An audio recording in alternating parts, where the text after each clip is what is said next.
Good morning, and welcome to our summer training for focusing our vision. Most of you will remember that several years ago we redefined our mission statement. Our mission statement is the Davis County Public Schools will prepare students to succeed for life. And how will we do this? We will do this by ensuring quality instruction, meeting the individual needs of a student, and developing a learning community. Today, you will go farther into that work, and we look forward to the next steps that we will be taking as a group to make sure that our students are prepared to succeed for life. When we redefined our mission statement, we were able to participate in a program that many of you remember known as Excel, or Executive Educational Leadership. This was the program that was funded by the Wallace Foundation that we worked together with several other districts in Kentucky over 3 years to redefine instructional quality in our classrooms. Each of you had the opportunity to participate in defining quality instruction.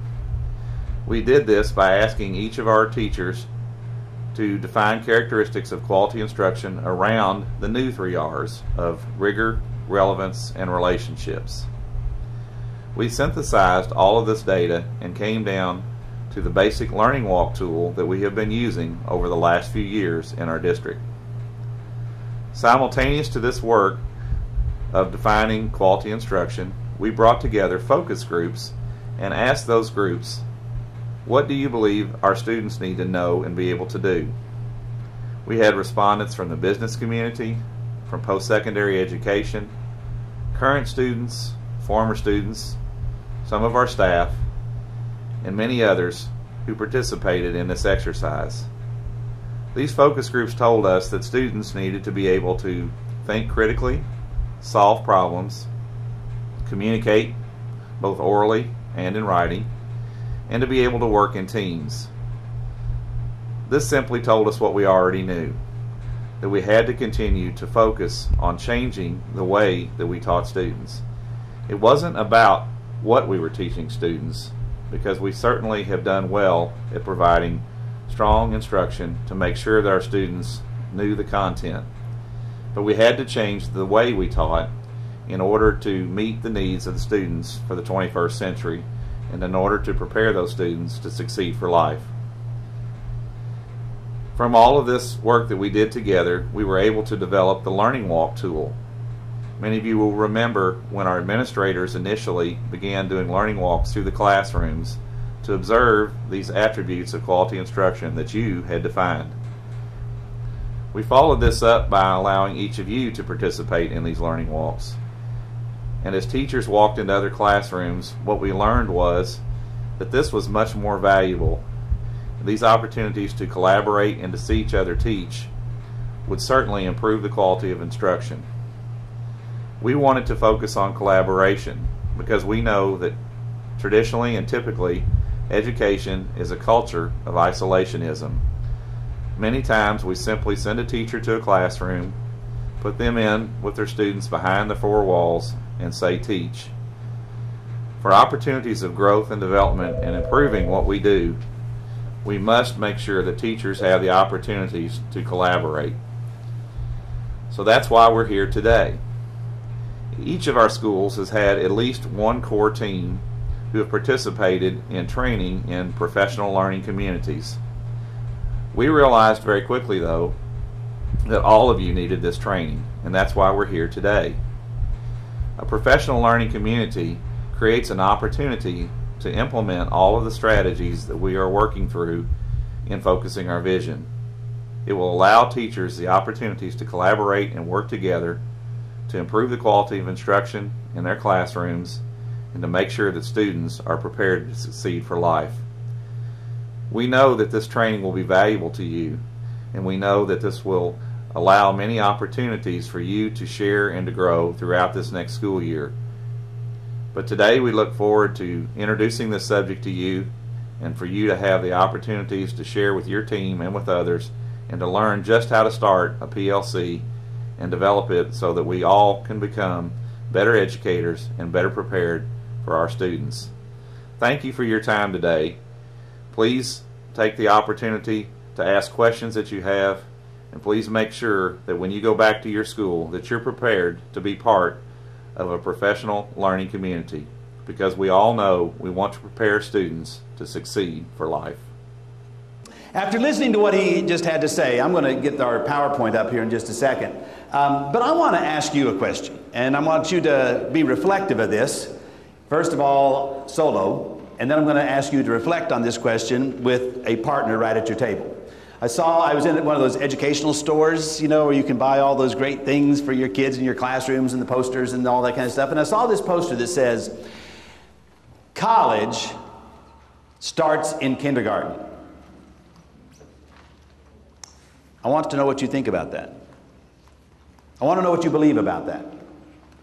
Most importantly, I want you to share your thoughts with the people around you about that idea first and foremost. College starts in kindergarten. Personal reflection, then with a partner.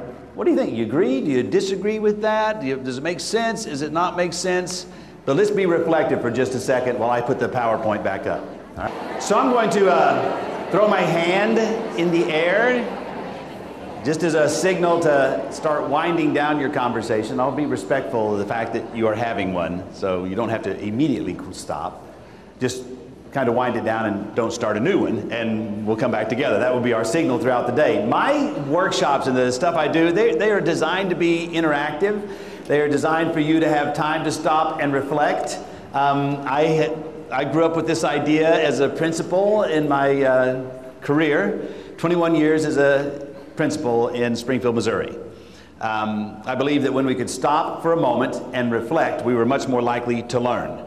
And so we would build that into our faculty time, our learning meetings, and our faculty meetings. I would build it into the team time. Sometimes just let's let an idea percolate. And then let's investigate and try to bring it out in terms of what does it really mean to us. So my hope is you'll spend time reflecting today, all right? That first reflection question is an interesting one, I think. College begins in kindergarten. Anybody want to share? I mean, we're in a large group, but what do you think? And Matthew's got the microphone if you'd like to share your thoughts about that. Your honest, open thoughts about that. I've got my own, but your thoughts? I will force you. I will force you, he says. Okay, here we go. Brave soul. Brave soul, all right. From one of our best elementary schools, Elem Elementary. Ooh. Now you put a challenge out there, by the way, to the rest of you right then. Okay. Highland, what do we think? I guess I was thinking college starts at birth. College starts at birth. Okay. I think parents have to make a commitment that they want that for their child, so they read lots of books to them and provide opportunities before they ever get to kindergarten. Okay, wonderful. Okay, thank you for sharing that thought. Any other thoughts? We've got up, not to be outdone, we've got, what's the name of your school? Eastview's got some thoughts about that. One of our best elementary schools. One of our best elementary schools. I see where this is going. Okay. Hello, good morning. Good morning. We believe that it does start in kindergarten, especially with a population like ours that don't always have supportive parents at home to show them, you know, that you need to be reading at an early age and start loving college. But kindergarten is where you start the love of learning and in a social atmosphere to start setting goals for your future. Wow, give them, both people need a hand on that. Thank you for taking it. Right behind you there. Yep, so another one of your best elementary schools.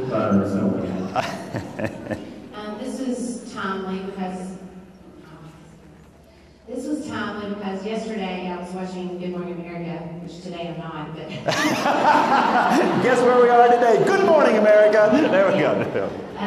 But there was a report that if you have a good kindergarten teacher, on average over your lifespan, you would make $300,000 more than those who did not have a good kindergarten teacher.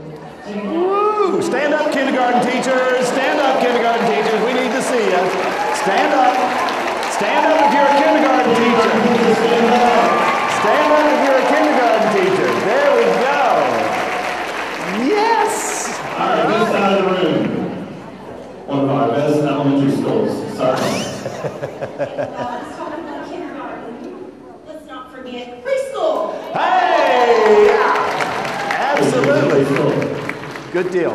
All right, somebody else on this side. Because we don't want this side to dominate, right? Because Come on now. college starts in kindergarten. Okay, here we go. Thank you. One of our best elementary schools. What's Louisville?